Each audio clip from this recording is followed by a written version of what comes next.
క్రీడా పోటీల్లో పాల్గొని యువతకు అండగా ఉంటామని దామరంచ గ్రామ ఉప సర్పంచ్ కవిత అశోక్ ముదిరాజ్ అన్నారు. మెదక్ జిల్లా వెల్దుర్తి మండలం దామరంచ గ్రామంలో క్రికెట్ పోటీలు నిర్వహించారు. సంక్రాంతి పండుగ సందర్భంగా ఏర్పాటు చేసిన క్రికెట్ పోటీల్లో ఉత్తమ ప్రతిభ కనబరిచిన క్రీడాకారులకు బహుమతులు ప్రదానం చేశారు. పాఠశాల ఆవరణలో చెత్తా చెదారాన్ని తొలగించి శుభ్రం చేశారు. తన సొంత ఖర్చులతో పాఠశాల ఆవరణలో సీసీ కెమెరాలు ఏర్పాటు చేశారు. ఈ సందర్భంగా వారు మాట్లాడుతూ యువత క్రీడలపై దృష్టి సారించాలని, క్రీడలు మానసిక ఉల్లాసానికి ఎంతగానో ఉపయోగపడతాయని పేర్కొన్నారు. గ్రామంలో యువత క్రీడలు ఆడే విధంగా తాము అన్ని సౌకర్యాలు కల్పిస్తామని పేర్కొన్నారు. గ్రామ ఉప సర్పంచ్ కవిత అశోక్ ముదిరాజ్, వార్డు సభ్యులు యాదగిరి, లావణ్యకృష్ణ, భిక్షపతి, నర్సారెడ్డి, పండరి, మాధవి, మల్లేశం, రాజు, శ్రీశైలం గ్రామ యువకులు, పెద్దలు తదితరులు పాల్గొన్నారు.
మెదక్ జిల్లా వెల్దుర్తి మండల్ దామరంచ విలేజ్.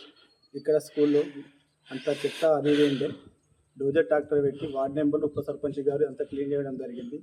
దీంతోపాటు 12,500 పెట్టి సీసీ కెమెరా ఫిట్ చేయడం జరిగింది.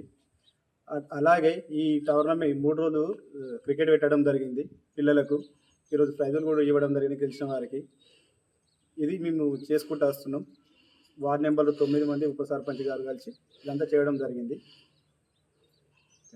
గెలిచిన వారికి ఫస్ట్ ప్రైజ్ ఇవ్వడం జరిగింది. సెకండ్ ప్రైజ్ సెకండ్ వాళ్ళకి ఇవ్వడం జరిగింది. అలాగే వాళ్ళకు బ్యాట్స్మెన్ కూడా ఫస్ట్ గిఫ్ట్ ఇవ్వడం జరిగింది. బౌలర్ కూడా బెస్ట్ ప్రైజ్ ఇవ్వడం జరిగింది. ఇది ఈరోజు జరిగిన కార్యక్రమం. యువతకు ఇంకా చాలా ముందుకు తీసుకుపోతాం. వాళ్ళకు ఇంకా చాలా ఎంకరేజ్ చేస్తాం. వాళ్ళకి ఎన్ని గేమ్లు ఆడినా ఆడిపిస్తాం. ఊరు కోసం చాలా మేము ముందుకు పోతానికి మేము అంతా సిద్ధంగా ఉన్నాం. ఉప సర్పంచ్ వార్డ్ నెంబర్తో పాటు మేము అందరం ఉన్నాం. అందరం కలిపి చేస్తాం. ఇంకా యువతకు చాలా ముందుకు తీసుకొని ఇంకా మంచి గేమ్లు ఆడిపిస్తానికి మేము సిద్ధంగా ఉన్నాం.